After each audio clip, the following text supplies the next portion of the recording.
Hi అండి, welcome to miss అమ్మ చెప్పే కథలు. కథ పేరు దురదృష్టవంతుడిని బాగు చేసేవారు లేరు. ఇది చందమామ కథ అండి.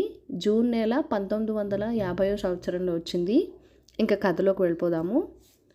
పూర్వం ఒక పల్లెలో దామోదరయ్య అనే పేద బ్రాహ్మణుడు ఉండేవాడు. అతను గర్భదరిద్రుడు అవటం వల్ల అష్టకష్టాలు పడేవాడు. కొందరు పేదవాళ్ళుగా పుట్టినా క్రమంగా ధనం పొలం సంపాదించి భాగ్యవంతులవుతారు. కానీ దామోదరయ్య దౌర్భాగ్యం ఎలాంటిదో కానీ అతడెంత శ్రమ పడినప్పటికీ తక్కిన వాళ్లకు మళ్ళీ భాగ్యవంతుడు కాలేకపోయాడు. పొట్ట పోసుకోవటానికి యావవారం చేసి తెచ్చుకోవాల్సిందే. యాయవారం చేసుకునేవారు కొందరు ఆ బియ్యం అమ్మిన సొమ్ముతో సంసారం గడుపుకోవటమే కాకుండా భార్యలకు నగా నట్రా చేయించటమో వడ్డీ వ్యాపారం చేయటమో ఉంది. కానీ దామోదరయ్యకి అవేమీ కుదరలేదు సరికదా. ముష్టికి వెడితే భోజనానికి సరిపడేటన్ని బియ్యాన్ని దొరకడం అయినా కూడా కష్టమైపోయేది. అతడు తన పల్లెలో ముష్టి ఎత్తటానికి తగిన నీళ్లు లేవని తోచి సమీపంలో ఉన్న ఒక పట్టణానికి రోజు యాయవారం వెళ్ళి వస్తుండేవాడు. పట్టణంలో 4 వీధులు తిరిగి రావటానికి అవకాశం ఉంది కనుక అక్కడ ముష్టి బియ్యం బాగానే పోగుపడేవి. కానీ బియ్యంతో పాటు అతని సంసారం కూడా తామరపరంగా పెరుగుతూ వచ్చింది.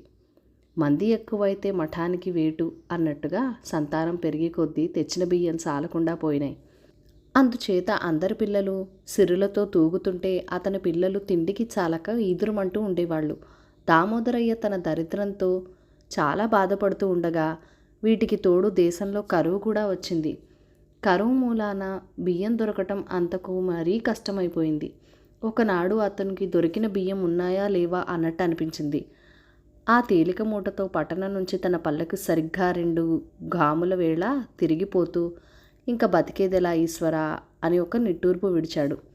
అదే సమయానికి ఆకాశ మార్గాన పార్వతీ పరమేశ్వరులు నంది వాహనం ఎక్కిపోతున్నారు.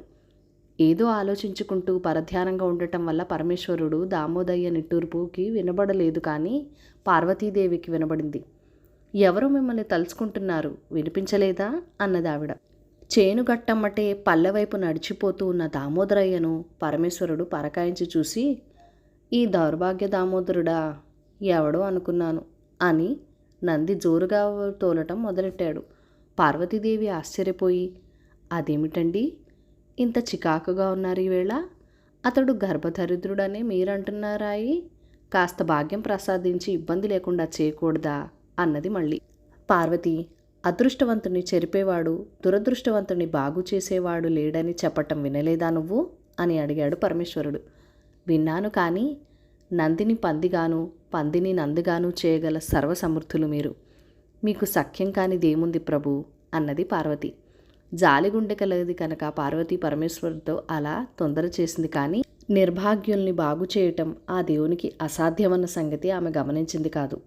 ఆమె కోరిక తీర్చకపోతే చిన్నబుచ్చుకుంటుందని ఈశ్వరుడు, సరే రేపు దామోదరయ్య మళ్ళీ యావవారానికి పట్టణం వెళ్లే సమయానికి ఈ దారిలో ఒక వరహాల మూట తెచ్చి పడేద్దాం, ఏం జరుగుతుందో నువ్వే చూద్దుగాని అన్నాడు.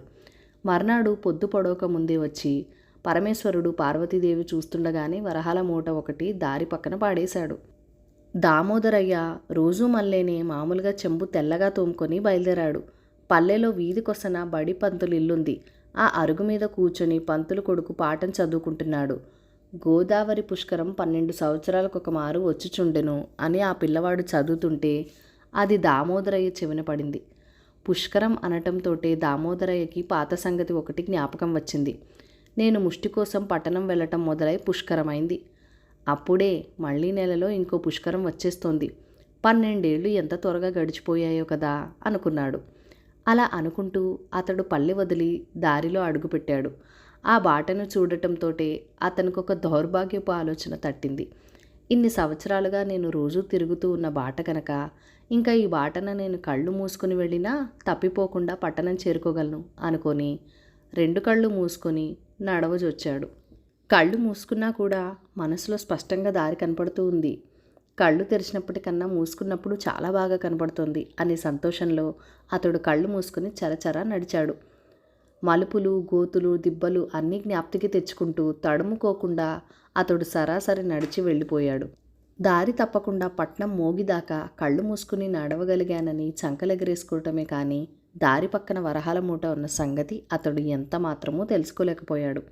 ఇదంతా ఆకాశం మీద నుంచి చూస్తున్న పార్వతీదేవి దారిలో ధనలక్ష్మి కాచుకుని ఉంటే కళ్ళు మూసుకుని నడవాలన్న బుద్ధి పుట్టిందేంటండి ఈ దౌర్భాగ్యుడికి అని విస్తుపోయింది. అప్పుడు పరమేశ్వరుడు నవ్వుతో, నేను చెప్పలేదా, దురదృష్టవంతుని ఎవరూ బాగు చేయలేరని అన్నాడు. అంతలో ఆ దారినే గుడ్డివాడొకడు కర్రతో దారి తడుముకుంటూ వచ్చి అక్కడ పళ్ళం ఉన్న సంగతి తెలియక అడుగు వేసి ఆ మూట మీద బోర్లా పడ్డాడు. మూట విప్పి చేతులతో తడిమి చూసుకునేటప్పటికీ కళ్ళు లేని కబోది అయినా అవి వరహాలని తెలుసుకొని మూట చంకన పెట్టుకొని చక్కా పోయాడు. అదంతా చూస్తున్న పార్వతీదేవి ఈ చిత్రం గమనించి ఆశ్చర్యపోయింది. పరమేశ్వరుడు ఆశ్చర్యానికి ఏముంది, అతను దురదృష్టవంతుడు కనుకనే కళ్ళుండి కూడా ధనలక్ష్మిని కానలేకపోయాడు. వీడు పుట్టందుడైన అదృష్టవంతుడు గనుకనే చూడగలిగాడు అంటూ ఆమెను వెంటబెట్టుకొని కైలాసం చేరుకున్నాడు. కథ కంచికి మనం ఇంటికి. ఈ కథ మీకు నచ్చినట్లయితే కనుక లైక్ చేయండి, షేర్ చేయండి, మన ఛానల్కి సబ్స్క్రైబ్ చేసుకొని మీ సపోర్ట్ ఇవ్వండి. మీ అమూల్యమైన ఫీడ్బ్యాక్ అండ్ సజెషన్స్ నాతో కామెంట్ సెక్షన్లో కూడా షేర్ చేసేయండి. Thank you for watching. Bye bye.